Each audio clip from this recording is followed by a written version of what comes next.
Сөз депутат Акаев Жанарбек Кубанычевичте. Рахмат, урматтуу Аида Камчыбековна. Мына азыр президентибиз соттук укуктук реформа жөнүндө, коррупция менен күрөшүү жөнүндө ал башкы багыттардын бири болорун айтты. Бирок президенттин айтканын төмөнкү инстанцияларга, мамлекеттик кызматкерлерге жетпей атат.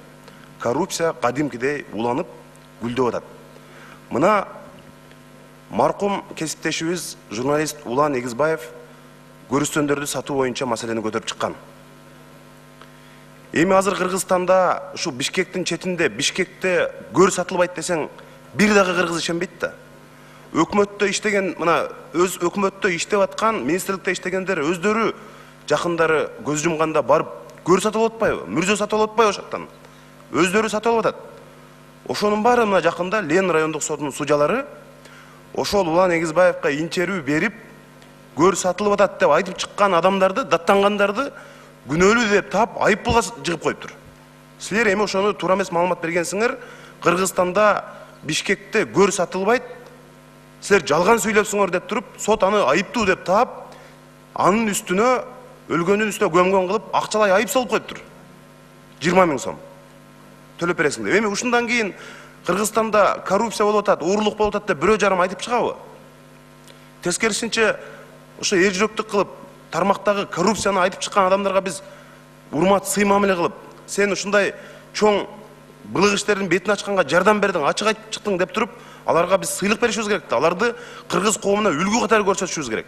Силер мына унчукпай жатып албай, тармактагы коррупцияны айтып чыктыңар деп.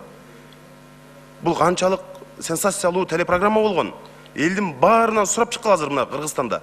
Бишкектин четинде, Бишкектеги мына көр сатылабы, сатылбайбы деп. Кызылдай акчага сатылып атат. Мына мен дагы мына трибунадан айтып коеюн. Бүгүнкү күндө дагы ошол Улан Эгизбаевдин телепрограммасы чыккандан кийин дагы мына бүгүн дагы кызылдай акчага сатып атышат. Ошол бир адамды мына Улан Эгизбаев өткөндө баарыбыз ыйлап ошол жерде чыркыраганбыз. Өкмөт башчыдан баштап президент аны ата-энесин кабыл алып, бизге мындай балдарды үлгү кылышыбыз керек деп. Бирок анын жасаган ишинин бирөөсүнүн дагы жыйынтыгын чыкпадык го. Эми ушинтсек бизге эл ишенеби? Сөзүбүз башка, ишибиз башка болбош керек да. Каржы полициясынын тергөөсү абдан чабал жүрүп атат. Иш тергелип атат, жакында жыйынтык чыгат дейт, бирок чыккан жок.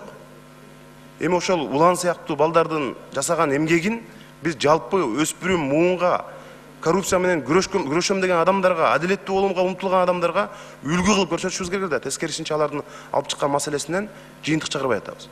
Каржы полициясынын башчысы Тайров мырза мына өкүл балдарын, тууган уругун баарын жумушка алып, таза иштеп аткан балдарын кетирип, Финполициядан анын үй бүлөлүк башкаруусун орноткондун ордуна ушундай адилеттүү иштерди жасаса болот эле да. Муну биз баарыбыз тыкыр көзөмөлдөйбүз.